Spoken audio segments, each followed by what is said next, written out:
Good afternoon. Today is Monday, the 29th of July, 2024, just after 1 o'clock. Welcome to UK Column News. I'm your host, Brian Gerrish. Delighted to be joined by Ben Rubin and also by Diane McCaddy from Scotland. Now, we've got a pretty full news today. There's been so much happening over the weekend. My choice of a start topic had to be what was effectively the Last Supper at the Olympics. Let's just have a look at embedded video with Jesus Christ. So Christians should really be paying attention to this. Let's just have a look at this was circulating on social media, so other people picked up on this very quickly, the similarities between what was done at the Olympics and the stylized picture of the original painting. I think that is on the top line of the Last Supper. So this was all pretty gruesome, and it got worse because let's have a look at this. A naked blue man who was parading in front of that table and also singing a song as part of the celebrations.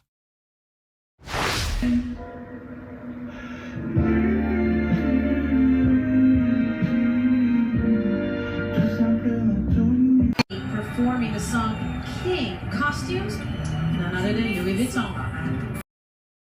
So there we are. For me, this was overtly mocking the Christian religion. I don't think there was any doubt about it.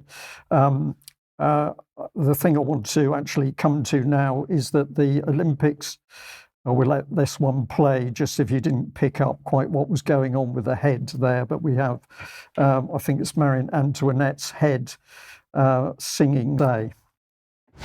Really, there was never an intention to show disrespect to any religious group.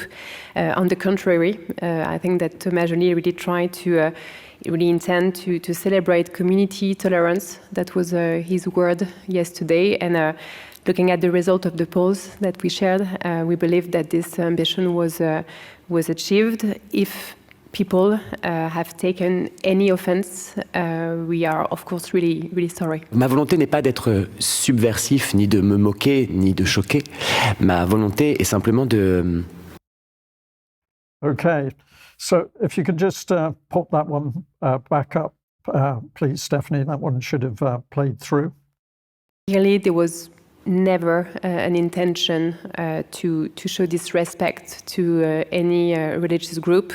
On the contrary, I think that Thomas Joly really tried to really intend to celebrate community tolerance. That was his word yesterday. And looking at the result of the polls that we shared, we believe that this ambition was achieved. If people have taken any offense, we are of course really sorry. Ma volonté n'est pas d'être subversif, ni de me moquer, ni de choquer. Ma volonté est simplement de dire que nous sommes ce grand nous et que hier soir, c'était des idées républicaines, c'était des idées d'inclusion, c'était des idées de bienveillance, de générosité, des idées de solidarité, bref, de ce que je crois nous avons follement besoin. En France, on a le droit de s'aimer comme on veut, avec qui on veut. En France, on a le droit de croire ou de ne pas croire. En France, on a le droit, on a beaucoup de droits, voilà. Et c'était l'idée de faire transparaître ces valeurs-là à travers la scène. Well, there we are. That was the apology. I don't believe it was a real apology from the lady, but I was particularly interested in what Thomas Joly had to say because he was talking about kindness. Everything he did was supposedly kind, but he's also pointing out that in France, you can love who you want, how you want. And I'm going to suggest to our audience today that if Thomas Joly doesn't understand what's coming as a result of his efforts, whether he's doing this knowingly or not, the next taboos to be broken and brought into normal life are going to be sex with children and sex with animals, because that is where this society goes if we allow this type of agenda to continue. But it took it took the BBC and some of the papers to actually report a little bit about this man and his beliefs. So here's BBC Sport.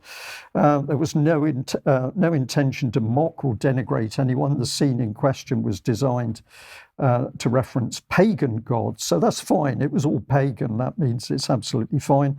And it was a big pagan party linked to the gods of Olympus, so no trouble at all.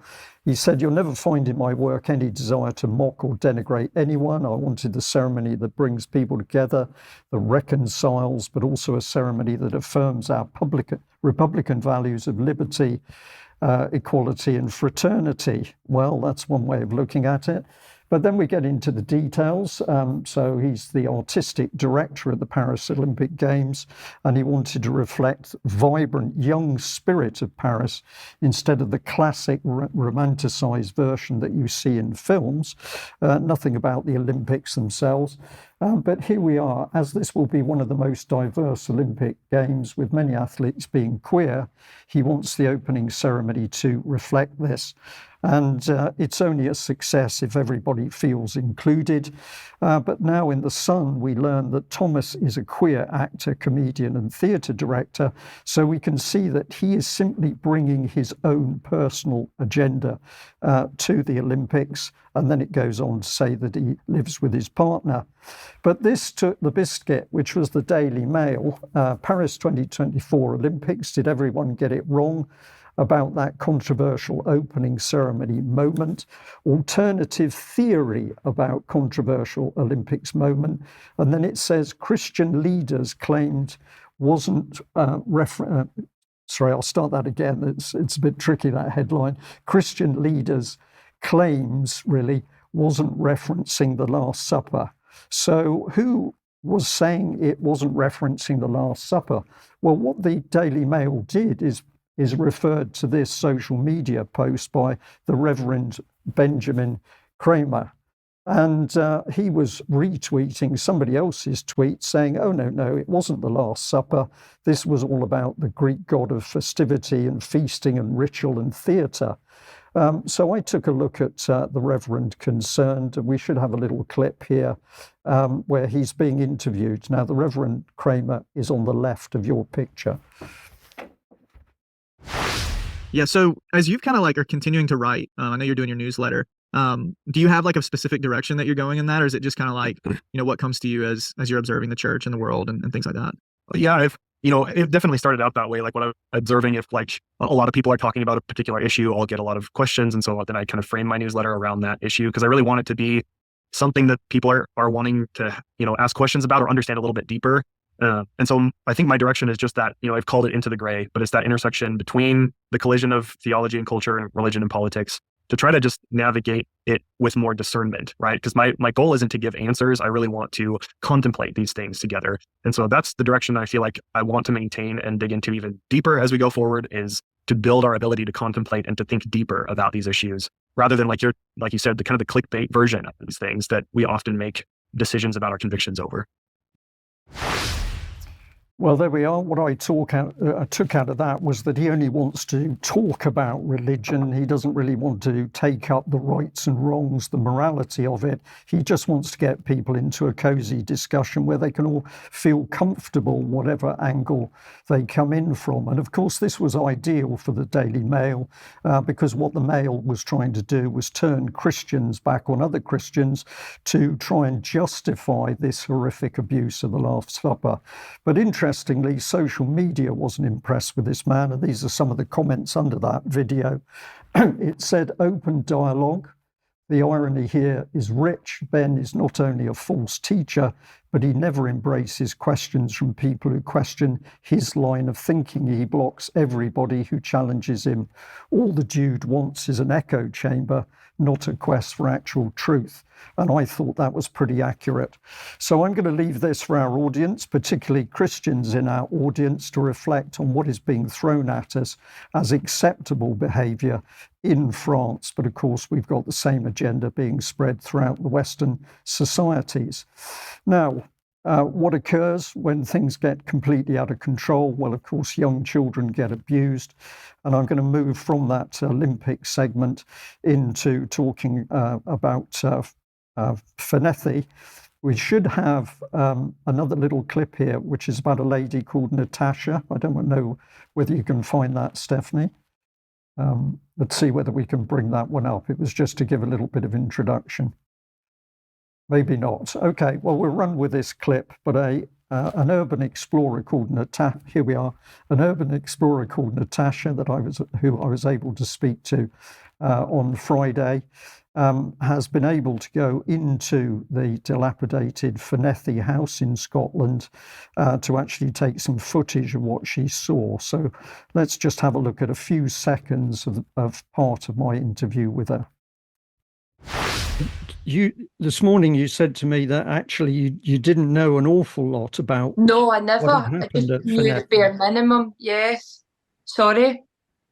Yeah, so this was one of the places that you went to. You'd heard some things, but you didn't know. Yes, but no, we never knew the full extent of it at all. We knew, there was a bit of the bad history, as in, the abuse in the women, like the most horrific abuse you can imagine. But I had no idea about the sheer depth of the history. So yeah, I just went in there clearly half and half. I just had no idea. So yeah, I can't really explain it. So Right, we just okay. knew part of it, yeah, and then it was until afterwards then we found out the full extent of it. Yeah. So this young lady was truly shocked at the huge interest as a result of her work, with two other people going into what was a pretty scary and dangerous building to get footage. It's completely highlighted the whole Fenethy case. And Diane, pass over to you for comment now, but this lady Natasha, to me, has really changed the whole playing field with Fenethy, because people can now get an impression of how horrific that place was. Thanks, Brian. Yes, absolutely. She's the first one who has been able to access the building. It is privately owned, and it's been privately owned since, I believe, the late 90s. And so no one has ever been able to see what is inside the building. So you can see the full video if you search for Exploring with Natasha on YouTube. There's a full 30-minute video of her exploring inside and outside the building. We have here just a short clip from that, I guess it's a YouTube short, as they call them now, to show you just about a minute of what she saw when she went to Fenethy just a few weeks ago. You really know how to make me cry when you give me those ocean eyes. I'm scared.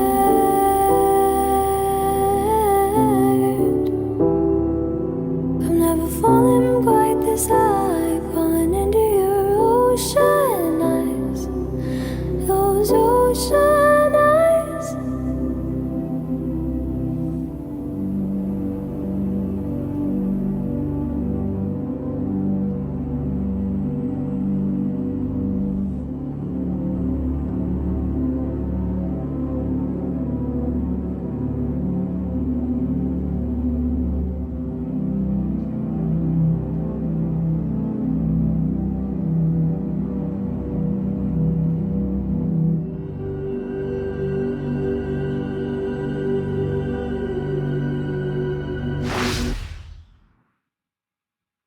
So that just gives you a short feel for what it was like. If we see here, there's a photo that I sort of zoomed in on within the video that I've just taken a screenshot of there, where it says specifically Fenethy Residential School. It was centered over the fireplace in one of the main rooms. And you can see there the two sisters who built the house, which was the Coates sisters, Margaret and Lillian Coates, back in 1818 when it was completed. They were heirs to the thread industry in Paisley. And so you can see there, it says it was not Fenethy House. When they were there, it was Fenethy Residential School. And that is key to the case that is continuing to go on within Scottish Parliament.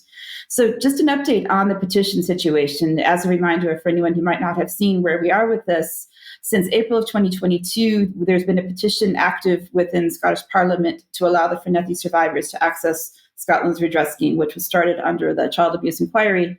The issue has been that they have not been able to be considered eligible because of their short-term abuse, so to speak, and saying that they were not actually in a residential home. They were in a convalescent home, they were in respite care, all kinds of things that they've been saying about it.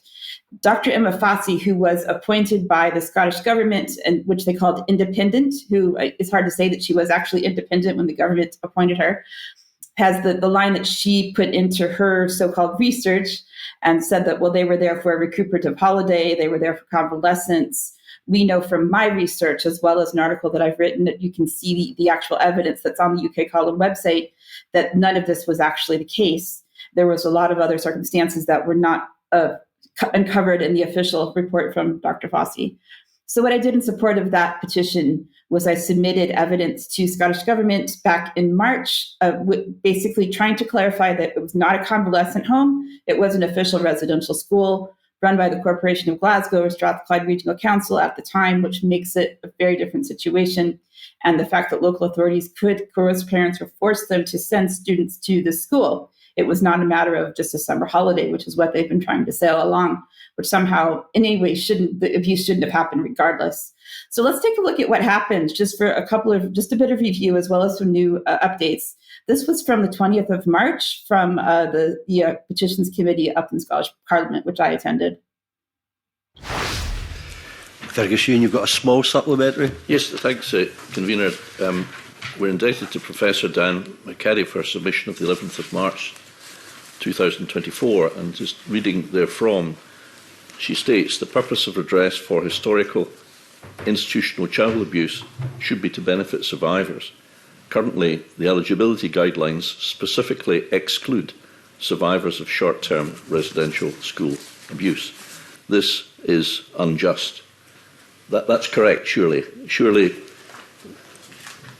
Deputy First Minister, your statement today is actually perpetrating a manifest injustice. So that was in March. It was very upsetting. Shona Robinson, the Deputy First Minister at the time, went on to a bunch of waffling. Yeah, I know. Sorry. And so then the Petitions Committee went away and did some work and did some more research, talked to some legal experts. And on the 26th of June, they had another meeting to discuss this. And this is where we are right up until the summer break. Thank you, Convener. In light of the evidence we've heard, I wonder if the committee would write to the Deputy First Minister to set out the committee's view that individuals who experience abuse in a relevant care setting should be able to access a redress scheme, regardless of the length of their stay or whether there was a parental consent for replacement. The committee may wish to highlight Thomson Solicitor's view that the way in which exclusion have been introduced and applied are inconsistent with the principles of dignity, respect and compassion, which are supposed to underpin this legislation. Also, the Scottish Government should review the Redress for Survivors Historic Child Abuse in Care Scotland Act 2021 and consult on expanding the scheme to include residential institutions that are owned and operated by the state, regardless of the length of their stay. Enable redress to provide where the abuse was carried out in such institutions by staff employed by the state, regardless of whether parental consent had been provided for a child to be placed there. The committee also recommends that the Scottish Government introduces a feedback mechanism to improve the collaboration between the Government's Redress Unit and Redress Scotland, enabling Redress Scotland to flag any issue or concerns that they have. So obviously that was great news for us and for anyone who was abused in care for any amount of time in Scotland, because I would like to think that the work that I did and the evidence that I provided, as well as the legal experts and the others who are working on behalf of those who were abused in care, that we made a difference in terms of this Petitions Committee agreeing unanimously. And please remember, it's a cross-party committee, so this doesn't happen very often that they're all in agreement, but the decision was unanimous. And the part that I didn't get to show in this clip is that the next step is that they were going to write to the Deputy First Minister expressing how they feel about it, and they are willing to take it to the floor of Parliament if necessary once they've returned from the summer break. Unfortunately, however, we've had some press in recent days to sort of highlight these sort of progress. But so back to the Deputy First Minister, who is now Kate Forbes, has very unfortunately taken the position, as we thought she would. We have to expect it. That the same as what John Swinney said, what Shona Robinson said, that basically, well, sorry, there's nothing we can do. They don't meet the criteria. And she actually used the words from the so-called independent researcher about the short-term care and about the convalescence, and they were there for a recuperative holiday, and all of those things that weren't even true. So we can see there just the lies that keep piling on top just to sort of protect themselves from having to take responsibility and allow anyone who's abused in care for any amount of time to be eligible for the redress scheme. So Brian, it's quite an unfortunate situation at the very top, but I'd like to think that if we have a debate happening when they come back from the summer break, that we will be able to have a conversation and potentially put some more pressure at the top of the Scottish government. Diane, thank you for that, and thank you for your excellent work on behalf of the ladies, because I am sure it's made a difference. I'm just going to say the interview with Natasha and her full film of Fenethy House, we will make that available this week, so watch out for it, but I will announce when we're going to put the thing out. Ben, welcome to UK Column. And you're going to take us into class of 2024, so matters politics. Indeed, yes. Hello, everybody. We've had an influx of new MPs, new politicians coming into our political system. And the election obviously happened a few weeks ago, but it's just been niggling me. Who are all these people? Where have they come from? Right? And then particularly the ones who are in the Labour Party with their thumping majority, who are going to be dictating the direction of the country for the next 5 years. So I've got two sections. I'm going to start by looking at the MPs who've been elected into government, and then a bit later in the show, I'm going to look at some of the appointees who've been placed into positions without any kind of democratic process. So I'm going to start off by talking about the MPs. The first one that came across my desktop was this lady, Huan Yang, who is the MP for Early and Woodley. She's the first Chinese-born citizen, British citizen, to be elected to Parliament. She's got a pretty thin majority of just 1.9%. What's her background? She's an author. She was reviewed recently in The Guardian. She received glowing praise for this book, The Private Revolution, which talks about 4 young citizens and how their lives were transformed by Deng Xiaoping's reforms in China in the 1980s. She's also a journalist. This is, I think, where it gets particularly interesting. She spent 8 years as the China correspondent at the FT, including working as the deputy bureau chief for the FT in Beijing, and then as the Europe-China correspondent based in London. Now, the Financial Times is owned by Nikkei Corporation. Nikkei is a partner of the World Economic Forum. So there's a direct link there between this young woman and the World Economic Forum, who, as we know, are keen to infiltrate and penetrate global governments. Who else have we got here? Laura Elizabeth Kirk-Smith, who has been elected into the position of MP for Aylesbury, which has been held by 4 different members of the Rothschild family at various points through history. That's obviously nothing to do with her, but I thought that was an interesting tidbit. Aylesbury is where Waddesdon Manor is, which we've spoken about previously. So Laura Elizabeth Kirk-Smith's background is in corporate communications. So she worked at Portland, working with big corporations to help them think about how they communicate to the market, to investors, how they define their policy, that kind of thing. And she was also the UK Executive Director for International Rescue Committee, which is the charity which is run by David Miliband, which we have spoken about previously here on the column as being a Trojan horse for the globalists. And it's heavily backed by George Soros. And in fact, the IRC gave Soros its Freedom Award back in 2013 for what David Miliband described as his tremendous commitment to the advancement of human rights, social justice, and democracy around the world. So some interesting connections there up in Aylesbury. We then have Katie White, OBE, for Leeds North West. She got a solid majority there. Well done. And her background, another fascinating one. There's so many links into global institutions here.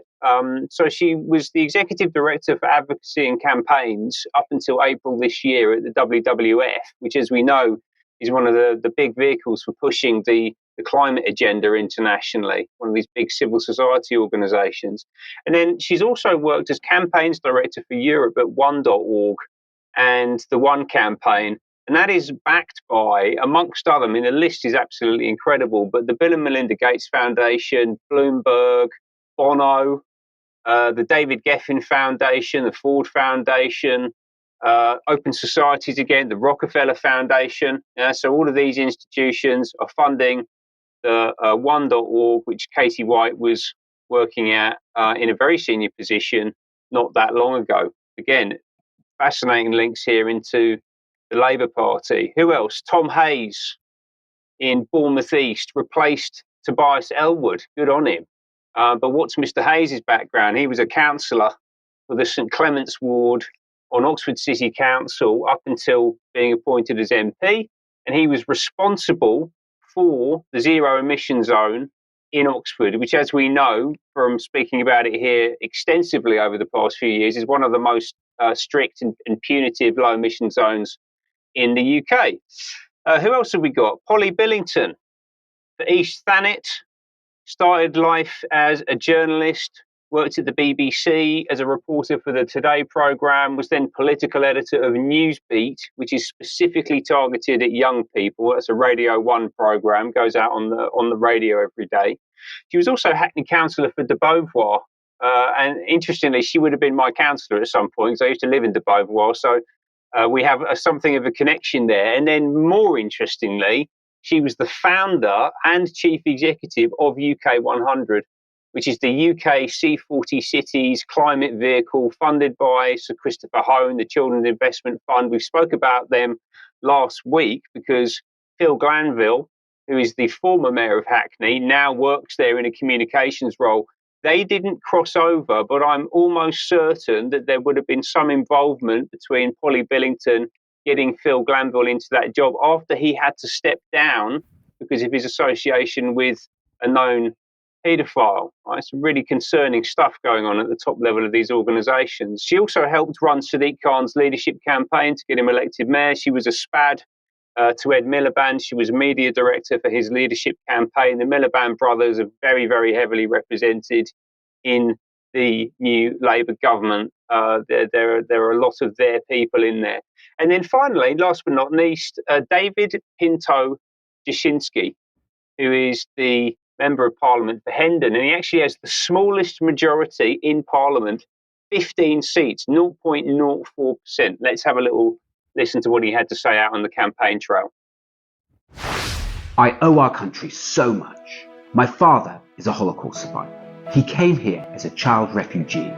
He had nothing but was welcomed with open arms. Growing up, I had a serious speech impediment. Many people gave up on me, but dedicated NHS therapists worked with me for years to help me overcome my condition. And the NHS didn't just give me my voice, it saved my daughter's life when she was born extremely prematurely.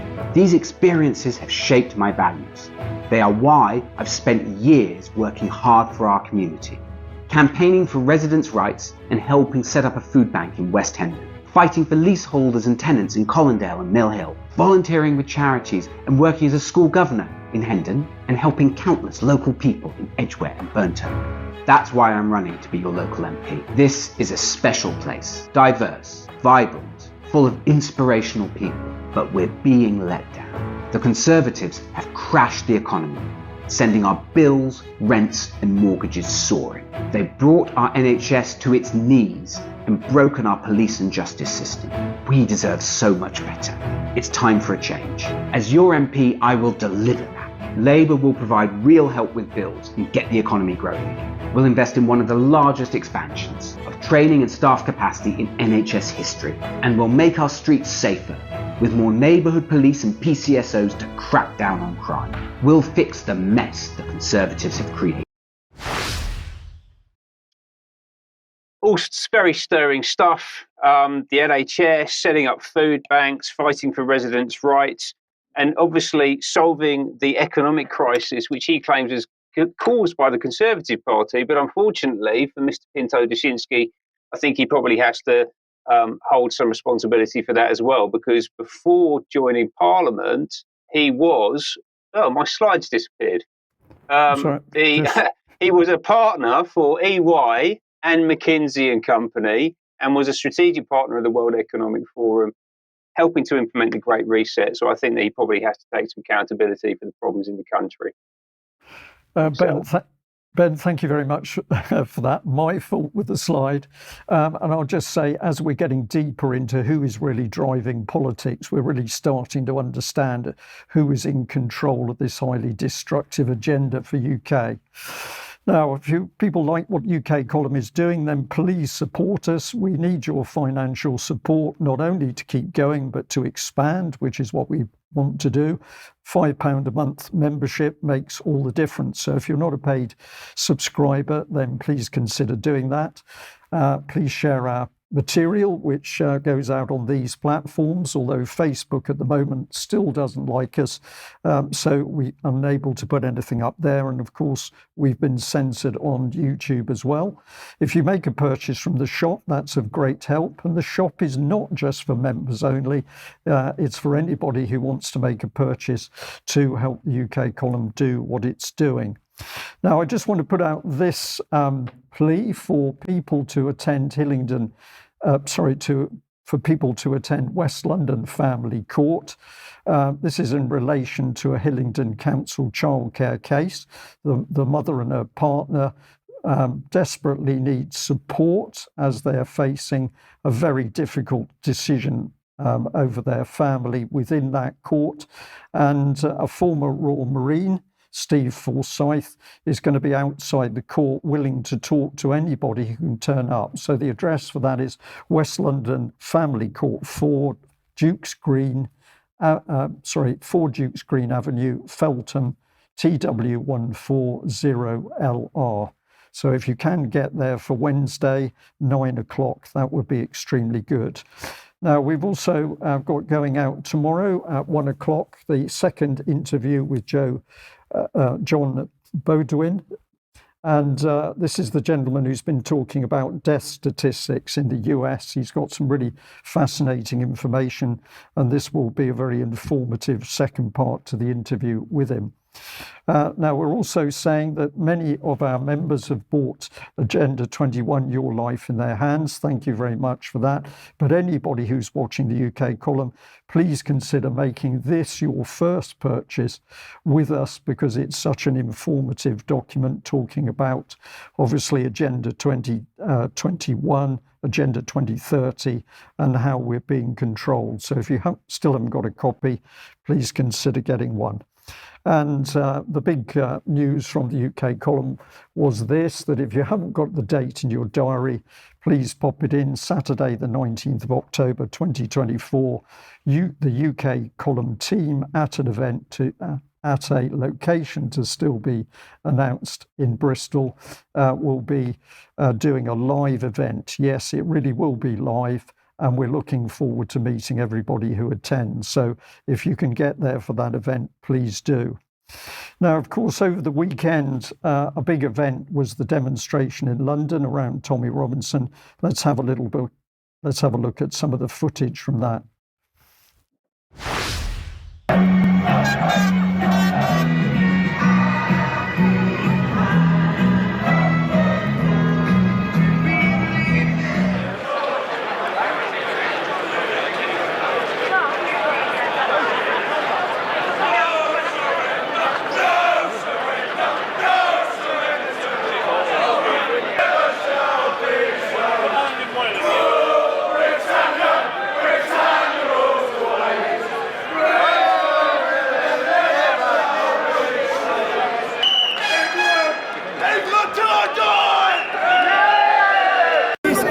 Patriots, Europe is sick, and it's happening in Great Britain. Okay?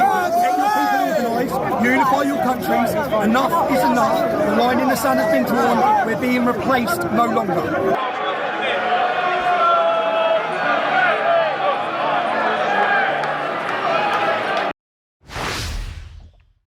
So, very emotive demonstration, lots of people, lots of flags, lots of talk about our country and wanting our country back. I'm going to make some comment on people's understanding of what's happening in this country and what they need to understand. But in the first place, that demonstration went went through peacefully. I think this was very commendable to everybody who took part. And of course, it upset a lot of the establishment with their labels of extremism and right wing. Where I think that Tommy Robinson needs to be paying attention is how things are being controlled. And I want to thank somebody from Denmark who pointed a finger at the Fabian Society and suggested that I should have a look at some connections. Now, it's a little while since I've looked at the Fabians. Ben Rubin has been reporting in more recent UK Column News editions, but this is where my research took me. So the first place is the Foundation for European Progressive Studies, and it says that this is the think tank of the progressive political family at EU level. Our mission is to develop innovative research, policy advice, training and debates to inspire and inform socialist and social democratic policies and policies across Europe. Now, all of this circles around the Fabians. That's how I came into this material, but we'll follow it through. The key thing here is this is a hub of groups who are essentially active groups in many countries: Denmark, Estonia, Finland, Germany, Hungary, Ireland, Italy, Netherlands, Slovenia, Spain, Sweden, United Kingdom, of course, different grades of members, full members and associate members. And on the right in red, you're seeing the linked organizations which they're helping to promote. So I decided just to home in a little bit on the links through to the United Kingdom, and I've got some names here: Progressive Britain, the Fabian Society itself, the Institute for Public Policy Research, SPERI, Greenwich Political Economy Research Centre, and then there's some for the European Union, Solidar. We've also got Young European Socialists, PES Women, PES Committee of the Regions, Socialists and Democrats, and the Party of European Socialists. And against that background, it's no wonder that with some irony, the map of Europe is red from west to east as opposed to east to west. But this is a very, very deeply interlinked and interwoven system of think tanks and change agenda organizations. Now, this is one of them, and this to me brings us right back to the debate with Tommy Robinson. So this one says, a free and democratic Europe countering far-right populism. So if Mr. Robinson wants to understand what he's really up against, he needs to start researching the power of these organizations and how deep they are inside not only the politics of UK, but the politics of the whole of the European region. And of course, excuse me, what do they want to get to grips with? They want to get young people as soon as possible. So here we've got an event from the Foundation for European Progressive Studies. And of course, if we, excuse me, if we look at the audience, we can see that the compliant young people who will be the change agents are being gently groomed into the politics of this particular organization. But here's Solidar, another one of the European connections, and it says alliance building is central to Solidar's identity and work. It's essential if we want to achieve social, political and economic change. And it talks about effectively being a hub to link as many people as possible in this agenda of creating change. Very often, of course, though, the change is not described. So here's just some of the sorts of groupings of partners that they're after. They're after trade unions, they're after civil society networks, they're after progressive political forces, and they're after progressive foundations. What does progressive mean? Well, of course, that's never fully defined, but you can take it as being massive change to society as they desire, and not necessarily what the public themselves desire. Now, can we get a bit more feeling for the sorts of things that they're doing? Well, this is to do with the EU social pillar and the future of the EU social agenda. So this is a particular document. I've just taken one paragraph out of it, but it says that the welfare state must undergo significant revitalisation facilitated by the European pillar of social rights. Is the NHS involved in this? I would say almost certainly, but of course the government is not declaring it. And if we have a look down here, it says that important social partners and civil society insights, or social partners and the civil society insights are important in shaping policies and decisions through what they describe as a shadow social agenda. Ben, very quickly, I'm going to throw this at you. What's your take on a shadow social agenda being run through the EU political system? It strikes me that that's what the EU is probably for, isn't it? I think that is the right answer, that we're not clear of the EU, and if it can't be overt in its political machinations, it's going to do them in a covert shadow way. But we'll look at more of this in due course. Here's another bit of, this is the PES, the Party of European Socialists, Socialists and Democrats, and an example of some of their publications. So we've got a trillion being spent on the European Green Deal. There's talk about food supply, climate change, and a progressive model for trade and investment. So this is the real agenda shaping UK politics, but we're not being told about it. And what is really insidious is that our own universities are being used as a political weapon against our population by the likes of the Fabian Society and the European Union. So this brings us to the University of Sheffield and the Sheffield Political Economy Research Institute, which is apparently leading the debate on a new political economy. And SPERI, as it calls itself, develops and promotes new analysis and understanding of, quote, contemporary capitalism and of the major economic and political challenges arising from it. So this is a university working directly with the Fabian system and the European organisation. And of course, here is more of their publications, which are clearly designed to influence and drive the political agenda, whether the voter likes it or not.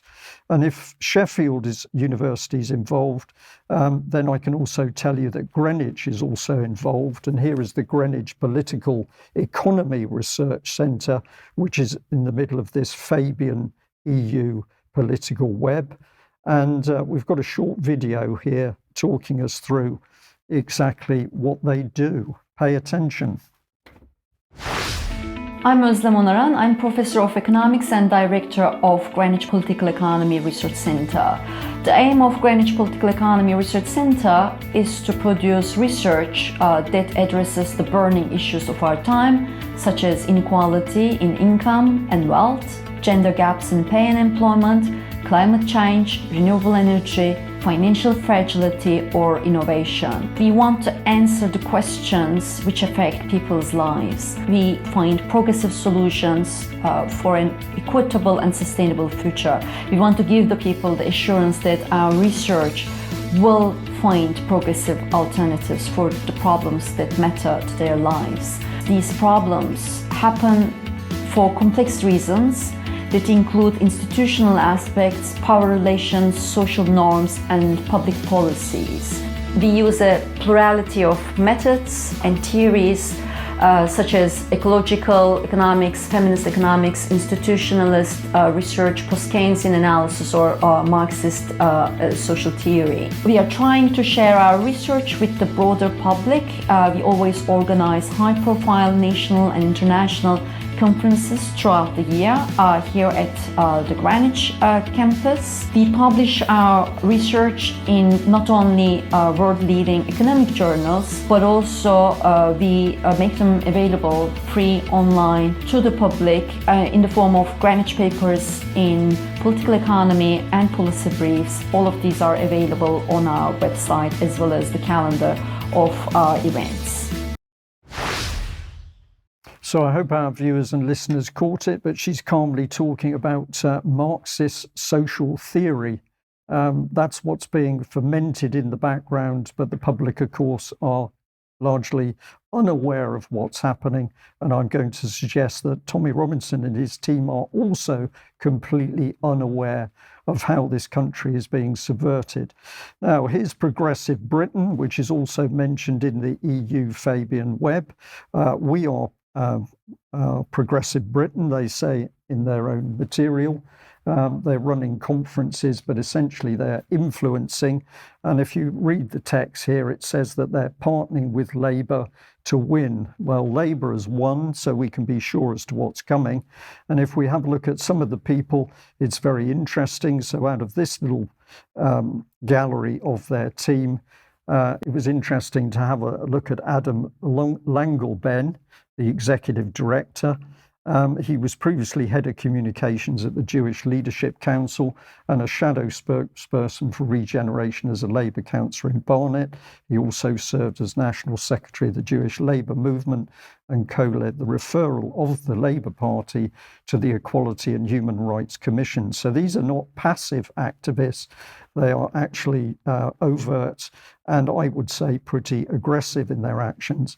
If we go in a different direction, we got Roger Liddell. He's a Labour member of the House of Lords, special advisor to Tony Blair on European affairs, and to the European Commissioners Peter Mandelson and Jose Manuel Barroso.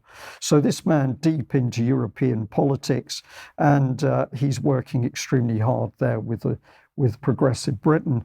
This was a face that I recognised because this is Tudor Evans, who was elected to Plymouth City Council in 1988 and has been leader of the Labour group since, and of course back in power. So when we look at a simple statement from our MPs, such as this one by local MP Luke Pollard in Plymouth, where it's saying that he backs Labour's plan to build 1.5 million more homes. Is this a local MP making his own decision, or is he simply a puppet following what is actually now the EU line? And very quickly, I'm going to say that the links go through to the US as well with the Centre of American Progress. And if we have a look at the board of directors, we're into extremely wealthy people very quickly. So at the end of the, sorry, I've brought that one up a little bit early. At the end of the day, it's clear that we've got a massive attack on politics as a whole, and the think tanks and the change agents are working from plush offices behind the scenes, largely unknown by the electorate.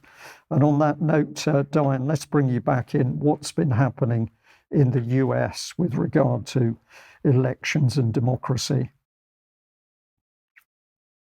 Definitely, I have to say that the same powers that seem to be working with Tommy Robinson, whether you're for or against him or believe in him or not, is the same sort of influence that we need to be aware of in the States with the presidential election. And I think one thing that I want to say that overarches all of this is that we need to be aware of that. We need to make sure that they are not winning. And by letting them win, that means that they are dividing us, meaning those of us who can think for ourselves. And we all need to be aware of that, but they're not doing that. So I just want to say quickly a little bit about the Trump assassination. I haven't been on the news since this happened. It's been a crazy few weeks, obviously, in American politics. But first, I would just like to say, regardless of whatever you think of the Trump shooting, last week there was a hearing with the Secret Service director. And we can see that there was, again, a cross-party committee that looked into what she was doing or not doing at the Trump assassination attempt event. And they called on her to resign. And they said, basically, you couldn't do anything. You couldn't answer any questions. You didn't answer anything that we asked you. And so we are calling you to resign. And then we see the resignation letter on the next slide, which just basically says, well, I'm sorry I failed you. Okay, I give up. That's it. I'm done. So what we see from here is, that's the Republican side of things. But the other problem from here is, okay, so she's resigned, but what's going on the Democratic side, I think, is very problematic and it's very complicated. So I thought I would explain this a little bit, especially for a British audience that might not understand the details of how presidential elections work. So if anyone followed the 2020 campaign, Kamala Harris was a mess, as it says on this next slide here. And the problem with her was that she had almost no votes in the primary election. She dropped out in 2019. She had no support. She had no money. She ended her campaign. And for those of us who are watching the election closely, when she was chosen to be the VP, nobody had ever heard of her. Like, who is this woman? We forgot about her because there were a lot of other potential VP candidates that made it further into the election that maybe would have been more successful or maybe actually made more sense. So when we talk about the convention, what does this mean? Well, we had the Republican National Convention a couple of weeks ago. That happened sort of to plan, other than the Trump bandage that everyone talks about. But anyway, this is from a US government source explaining what's supposed to happen at a national political convention. And this is on either side. And this is really important to understanding what is supposed to happen compared to what is happening. The national political conventions, basically, they send delegates from every state, territory, area of the United States, and they are supposed to act on behalf of the people who voted in the primary election for either the Democrats or the Republicans. The Democrat convention is scheduled to happen in a couple of weeks. What happens with the delegates is that they are meant to, as it says there, confirm their choice of candidates. And basically, we have pledged delegates. And so the pledged delegates, we have almost 4,000 delegates in this election. Almost all of them were pledged to Joe Biden because he was the incumbent and he ran again at the time, and he was chosen. So, but if we look here, okay, so we've got 3,904 pledged delegates and just a few that were uncommitted, and the others that weren't even close to him that tried in the democratic process, which is typical for an incumbent president, obviously, unless something really strange is going on. But it looked like that was what was supposed to be happening. But then what happened next got really, really interesting. So when Biden had the bad debate, if you all remember that, he couldn't speak, he didn't know what he was talking about. And for a long time, people have been saying, maybe Biden isn't well. I don't blame him for this personally because my father passed away of dementia. And so I don't want to criticize anyone for having cognitive issues. But the 25th Amendment of the US Constitution is something that is meant to be put into place in the case that the president or the vice president cannot continue to finish their term, which basically says that what happens if the president steps down or resigns or is too unwell to continue or dies, and this happened sort of in the wake of the JFK assassination, then the vice president becomes president, the Speaker of the House becomes vice president, and there's sort of a succession plan in place. So if that were to happen now, and Joe said, okay, I'm done, then Kamala becomes president, Speaker of the House becomes vice president, and then we'll deal with the election when we get there. The problem here, where it gets really tricky, is that Biden has decided to not step down and just finish out his term. So what happens in this case? Well, the problem with the fact that he's waited so long to withdraw from the race has caused issues. In certain states in particular, the laws up to this point for the Democratic race has said, for example, well, you can't withdraw this close to the race unless they die, or because his name is already on the ballot. There's been a time limit, especially in certain states, for the states to choose their delegates to go to the National Convention and vote for the chosen candidate. So the Heritage Foundation, which is a think tank on the conservative side of things in the states, has been looking into this and saying, well, there are problems. And this was on the 1st of July. So this was before he withdrew. So then what happened next? If we look at the next slide, we can see then that there was a problem because as soon as Joe Biden dropped out on the first full day as a candidate, it was really, really weird. All of a sudden, Kamala Harris was the anointed, chosen, coronated one without really understanding why. And this is my question, is why was it that they all just ran to Kamala Harris, considering she has no record, and the record that she does have was really disastrous, and she dropped out really early in the race. So it would have had a chance, according to the rules, to have some discussions among the Democratic Party, decide what they were going to do. But no, all of a sudden, day one, she was in there. Kamala is the woman. She is going to fix everything. She is going to save the country, whatever. So the DNC passed some rules just in very recent times. So this was just last week on the 24th. They had a meeting and literally changed the convention rules to make it so that they could nominate Kamala virtually rather than coming to the conference in Chicago, which is meant to take place next month, and they vote to approve everything that is going to happen. So this timeline is brand new. They've never done it this way before, so they literally changed the rules to put Kamala into place. And it's really, really, to me, a bit, this has never happened before, obviously, but the fact that, to me, this does not seem like a democratic process. But if there was any question as to whether or not Kamala is actually going to be the chosen one, let's look at this next video and see what the past president had to say. Kamala! Hello. Hi. Hey there! Oh, hi, you're both together. Oh, it's good to hear you both.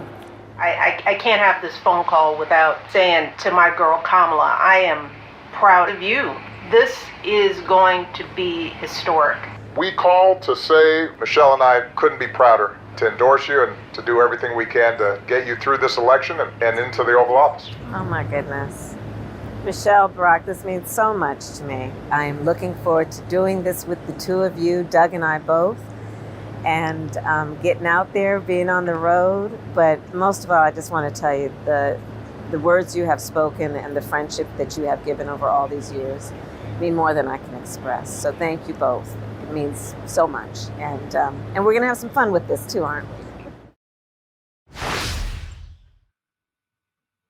So going back to other topics in the news regarding deep state issues and who's doing what and who's pulling what strings, I think I have the same questions in America right now as we have over here in the UK, Brian and Ben.